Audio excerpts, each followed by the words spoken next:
Hello everyone, it's Dr. Wolfe here, and in this video I'm going to be going through a full cell cycle of a eukaryotic cell starting with G1 phase. So let's first set our stage. We have our nucleus right here, all right? Our nuclear envelope is, our membrane that encompasses our nucleus. And if this is my nucleus, I have DNA inside. So this is our DNA.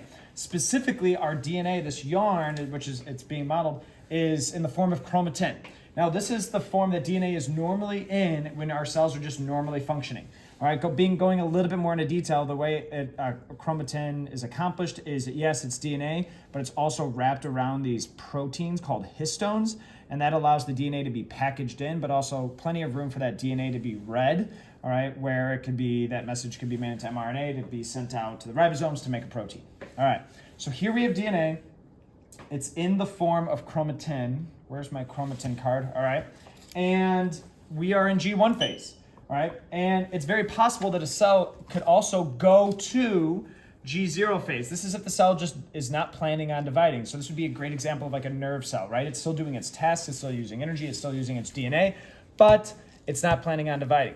Now, let's say it's another type of cell that wasn't planning on dividing, but something comes up where maybe the cells around it have gone away and they need to be replaced. We can now switch back to G1 phase, and the cell's going to want to divide. But first, it needs to make sure that it checks these boxes, all right, to get past the G1 checkpoint, all right, that the cell has grown to sufficient size, that there's enough energy available, that the DNA has integrity, that there's the proper signals that says, like, should we even divide, right? And if there's cells that aren't around anymore, then yes, like that would be a good reason to divide in this case. So once we've hit this checkpoint, we've passed the G1 checkpoint, and now we're going on to the S phase, all right? So for the S phase, the DNA is going to replicate. But just to give a little bit of background knowledge, why am I having the DNA have these different colors? All right. Well, it's because if this is a human cell, simplified, because we have 46 chromosomes, this only has 4. All right, you get half your DNA from mom, half your DNA from dad. So this chromosome maybe came from dad, this chromosome maybe came from mom. All right, they have the same genes, but they could have different versions of a gene. So maybe this chromosome right here, that's the gene for eye color, but it's blue eyes, and this one's same place. It's the gene for eye color, but let's say it's brown eyes. Right. So keep in mind though, they're not chromosomes just yet. Technically, this is homologous chromatin. All right. Now in S phase, the DNA is going to replicate. So all I'm going to do to show that is just have the exact same strings of yarn, my long yarn, right, my shorter DNA, right, replicate. All right. So now I've made copies of all my DNA. Okay. Now, what will happen next is now that the DNA has been copied, we are past S phase, we are now on to G2 phase, all right? In order to divide, we also have to hit another checklist, all right?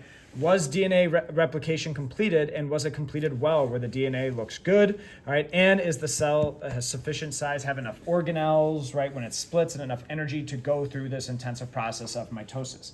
Once all those things are checked, now we are going to get out of, oh, by the way, this entire time we've been in interphase, which just means that we are not dividing. It's the majority of the time cells are in interphase, but now we've passed our G2 checkpoint. We are out of interphase, and we are going to end phase.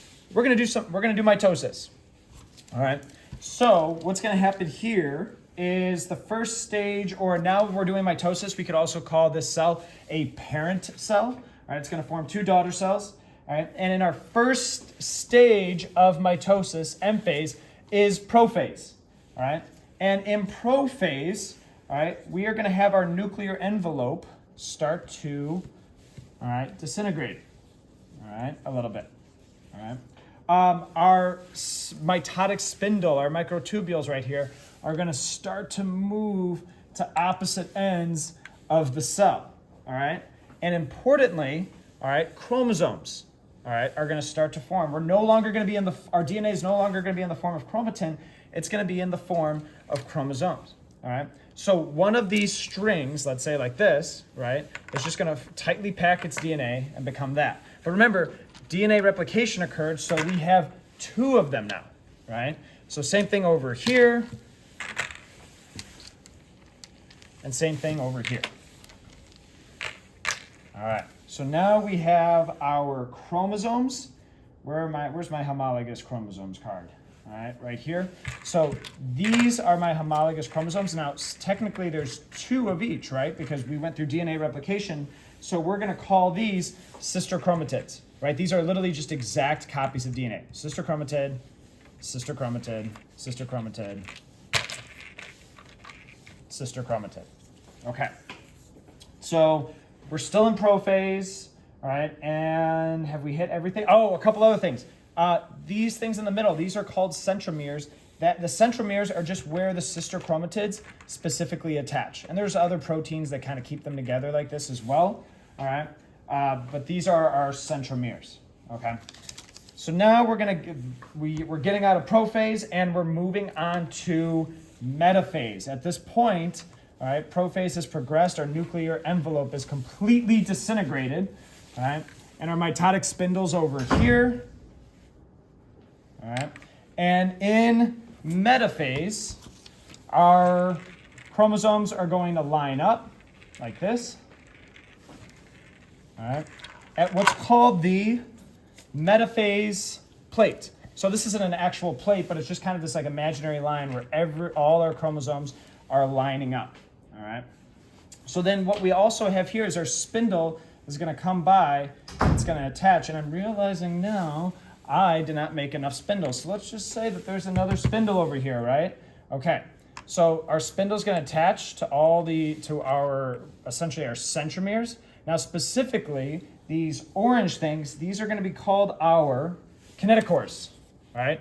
Our kinetochores attach to the centromeres, all right? This is just a complex of proteins that are going to help our chromosomes move this way, all right? So now we are in metaphase. It's almost done. All right, but this is another checkpoint. All right, the cell needs to make sure that are all the chromosomes aligned at the metaphase plate? Are all the kinetochores attached to our chromosomes, specifically at our centromere? If that's the case, then, all right, our cell could go on to the next phase, all right, after this M checkpoint and go on to anaphase. All right, at anaphase, all right, the chromosomes are going to get pulled to opposite ends of the cell. All right, they're going to be pulled by these spindle fibers, all right, to go to this end. Again, imagine that I also have my spindle fibers on this side as well, all right. So in anaphase, it's one of the shortest phases. It's just where our chromosomes are moving to opposite ends of our cell, all right, opposite ends of our cell. All right. Now, once they move to opposite ends of our cell, we are now in telophase, all right. What's happening in telophase? All right, our chromosomes are going to start to, all right, form back into chromatin. So I'm going to show that happening. All right, show that happening over here. All right, over here. Where's my blue chromosome?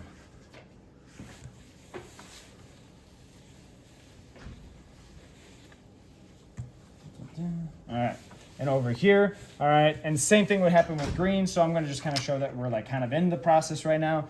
So in telophase, all right, our nuclear envelopes are going to start to reform as well around our new nuclei, all right? And then at the same time, we're going to have the process of cytokinesis occur, all right? And cytokinesis is where our cell's going to start to pinch off, right? We're essentially separating our 2 cytoplasms with, organelles here and everything to fully form 2 new cells, all right? And then at this point, all right, by the time telophase is done, all right, here's my chromosomes here, all right? Here is my chromosomes in the form of chromatin over here. Da-da.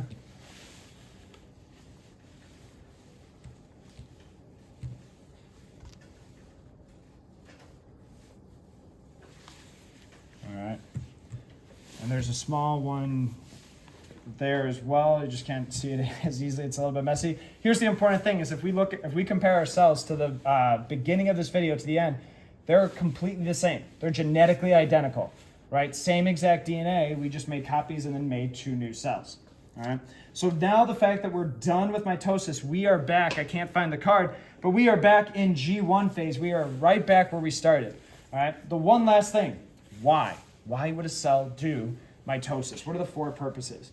All right. Number 1, maybe this is a single-celled organism like an amoeba. This is how it asexually reproduces.